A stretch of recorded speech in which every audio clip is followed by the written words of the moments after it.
अस्सलाम वालेकुम जी, साराना का सलाम कबूल कीजिएगा। इमरान खान ने अपनी पार्टी के अंदर एक ऐसी भयानक साजिश को वक्त से पहले ख़त्म कर दिया, वक्त से पहले पकड़ लिया, बल्कि उसका कला कमा कर दिया, कुचल दिया। जो अगर पनप जाती और अगर वो हो जाती तो पीटीआई में इमरान खान के लिए एक बहुत बड़ा मसला खड़ा हो जाता है। लेकिन इमरान खान ने अपने तदब्बुर से उसे वक्त से पहले उस बम को डिफ्यूज़ कर दिया। ये कैसे किया, क्या हुआ, क्या साजिश थी, इस पे मैं आपसे बात करूंगा। देखिए, पाकिस्तान में -1 का फार्मूला जो है वो मुक्तदर कुव्वतों के लिए हमेशा बड़ा आइडियल रहा है।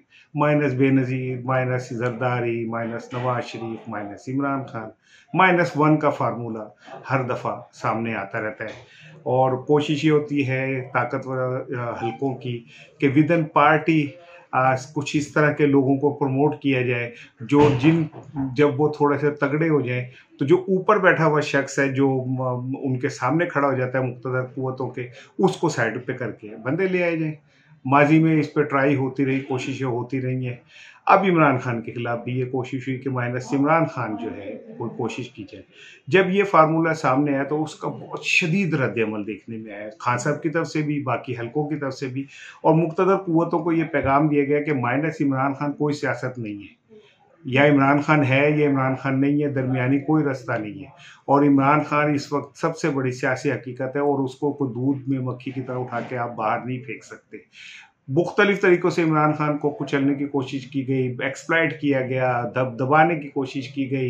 इलेक्शन कमीशन के ज़रिए कभी कुछ हो गया, तोशा खाना आ गया, कभी उनके ऊपर बगावत का मुकदमा हो गया, कभी उन पर कुछ गद्दारी का मुकदमा हो गया, कभी दहशतगर्दी का मुकदमा हो गया। और उन पर हर तरह तरह से उन्हें कोशिश की गई कि किसी तरह इमरान खान को कैंडे में लाया जाए। लेकिन इमरान खान इस वक्त एक ऐसी आंधी है जिसके सामने खुद ताकतवर कुव्वतों को ठहरना मुमकिन नज़र नहीं आ रहा। इन हालात में इमरान खान के साथ एस्टेब्लिशमेंट ने और कुछ दोस्तों ने, मुश्तरका दोस्तों ने आपस में एक दूसरे के साथ ये कहा कि आप आगे बढ़ें, एक दूसरे का ट्रस्ट डेफिसिट ख़त्म करें, गिले शिकवे तो बैठ के बात कर ली जाए। और कहा यह जाता है कि जी इसमें फिर जनरल बाजवा से इमरान खान की 1-2 मुलाकातें भी हुई, जिसमें सदर अलवी साहब का नाम लिया जाता है कि उनकी बड़ी एफर्ट है। इस्टेब्लिशमेंट के एक बहुत बड़े सीनियर अफसर का नाम लिया जाता है कि उन्होंने भी बड़ी कोशिश की और उन्होंने लोगों इन दोनों को करीब किया। और कहा यह जाता है कि इमरान खान के लिए रास्ते साफ किए गए। यही वजह क्या, वो लाइव भी आ रहे हैं तमाम चैनल्स के ऊपर।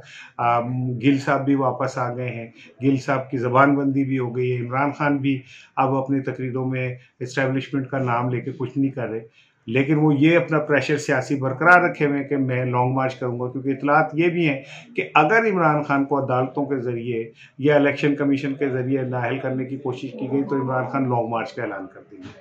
और लॉन्ग मार्च का ऐलान के बाद पूरे पाकिस्तान से काफ़िले इस्लामाबाद की तरफ चल पड़ेंगे।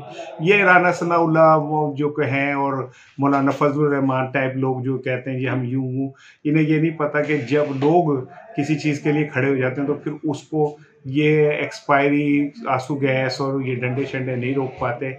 वो फिर नफ्सियात कुछ और होती है जलसों की।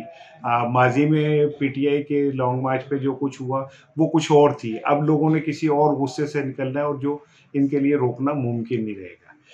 इमरान खान ने जो साजिश कुचली वो ये है कि इमरान खान के इल्म में ये बात आई कि पीटीआई की क़यादत कुछ लोग खामोशी से, खुफिया तौर तरीके से इस्टेब्लिशमेंट से मुलाकातें कर रहे हैं। अब आप ज़रा एक नक्शा देखिए कि आपको ये लोग कौन थे, ये कौन हैं, तो आपको समझ आएगी कि ये लोग कोई ढके छुपे लोग नहीं है। माजी में भी वो ऐलान कहते रहे कि हमारा इस्टेब्लिशमेंट से ताल्लुक है। शेख रशीद 10,000 दफ़ा कह चुके मैं GHQ का आदमी हूँ, और ये किसी से छुपी बात नहीं। शाह महमूद कुरैशी साहब गायब हैं, खामोश हैं।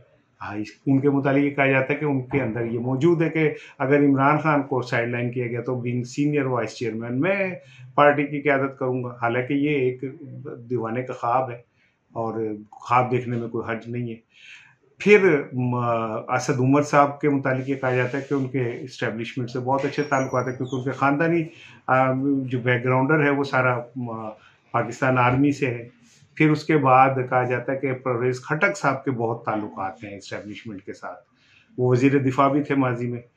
तो चेहरे बिल्कुल क्लियर हैं। फवाद चौधरी साहब के मुतालिक ये कहा जाता है कि उनके बहुत अच्छे ताल्लुकात हैं आर्मी के साथ, और ये वो लोग हैं जिन्होंने खुद इमरान के रास्ते साफ किए। लेकिन कुछ रहनुमाओं ने इस चक्कर में अपनी पीआर डेवलप की और उन्होंने कहा कि जी अगर मुतबादिल क़यादत के तौर पे कभी ज़रूरत पड़े तो हम हैं।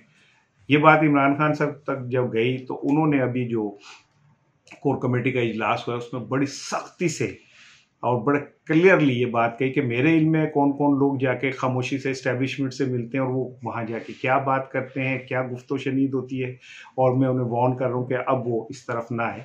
एक्चुअली वो वार्न पहले कर चुके हैं और फर्दन तमाम रहनुमाओं को ये बता दिया गया है कि खान साहब को ये बात पसंद नहीं है। खान साहब को इस्टेब्लिशमेंट से ना मिलना नापसंद नहीं है, ये भी क्लियर। खान साहब ये नहीं कहते कि इस्टेब्लिशमेंट से ना मिले, वो कहते हैं बिल्कुल मिले। खान साहब तो चाहते हैं, लेकिन वो कहते हैं कि मुझसे बात करके कॉन्सेंट लेके मेरा एजेंडा लेके आप इस्टेब्लिशमेंट तक जाए और जाके उनसे मिलें। लेकिन अगर आप इंडिविजुअल उसमें जाते हैं और पार्टी के अंदर आप एक कू करने की कोशिश करते हैं, पार्टी के अंदर एक बगावत लाने की कोशिश करते हैं, तो खान साहब ने ये बात तो क्लियर कैटेगोरिकली कह दी कि ऐसा मुमकिन नहीं है। और उन लोगों को यहाँ तक कह दिया गया कि अगर उन्होंने अपना किबला दुरुस्त ना किया तो उन्हें पार्टी से भी निकाला जा सकता है।